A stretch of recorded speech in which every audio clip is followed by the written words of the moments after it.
Lithuania was the first of the three Baltic republics to break away from the Soviet Union in 1990 and has since enjoyed and prospered under a democracy, to include joining the European Union and NATO. Right now, it is in a state of tension and trepidation and has beefed up security in the border it shares with Belarus, as Russian mercenaries of the Wagner Group have moved there since last month. VOA's Eastern Europe Bureau Chief Miroslava Gongadze tells us more. Since Russia's full-scale invasion of Ukraine, the NATO neighbors of Belarus, Poland, Lithuania and Latvia have been building up their border defenses. Ruslanas, who does not reveal his last name for security reasons, is an officer of the Lithuanian Border Guard unit and had served in Iraq and Afghanistan. He is getting ready to go on patrol. While he is well equipped to guard this NATO border, even he finds his job difficult. Of Ukraine, Belarus, Poland, Lithuania and Latvia have been building up their border defenses. Ruslanas, who does not reveal his last name for security reasons, is an officer of the Lithuanian Border Guard unit and had served in Iraq and Afghanistan. He is getting ready to go on patrol. While he is well equipped to guard this NATO border, even he finds his job difficult. It's not an easy job, it's not for everyone. It's not just physically and it's mentally as well. It's quite,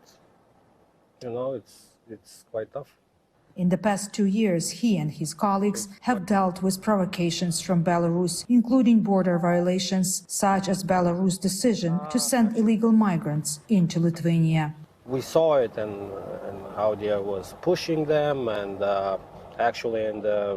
immigrants as well. They was telling us same stories. They didn't allow them to come back. After Wagner Group mercenaries arrived in Belarus, Lithuania reinforced its military presence at this border even further. This border fence, equipped with surveillance cameras and a night vision detection system, was built just 2 years ago. Authorities are planning for threats that include the infiltration of hostile migrants, cross-border shootings, or a repeat of recent Belarusian helicopters violating Polish airspace. Rustamas Liubajevas, the commander of Lithuania's State Border Guard Service, assessed the situation.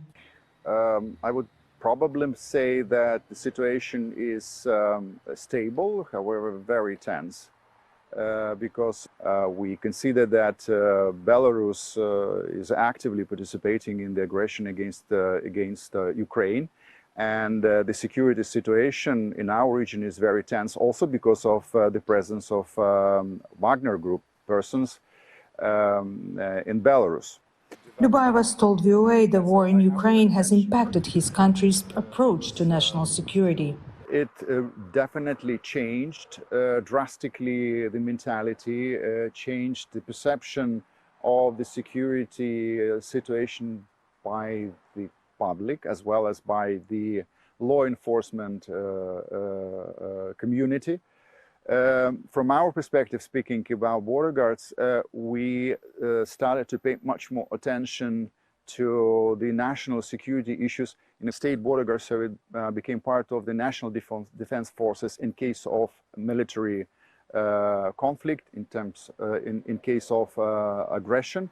He says Lithuania and other NATO members bordering Belarus and Russia are cooperating closely in case of further provocations. The authorities are closely watching the so-called Suwalki Gap, a stretch of land running 100 kilometers along the Polish-Lithuanian border between Russia's Kaliningrad enclave and Belarus. Poland and 3 Baltic states put their military and border services here on high alert. In coming days, Lithuania is planning to close 2 of its crossing points with Belarus. The head of the Lithuanian Border Guard Service told VOA he does not think Belarus, in coordination with Kremlin, is ready to start the war with NATO in the foreseeable future. However, his country has to be ready to face any provocation that may occur. Miroslava Gongadze, VOA News, Polish, Belarusian, Lithuanian border.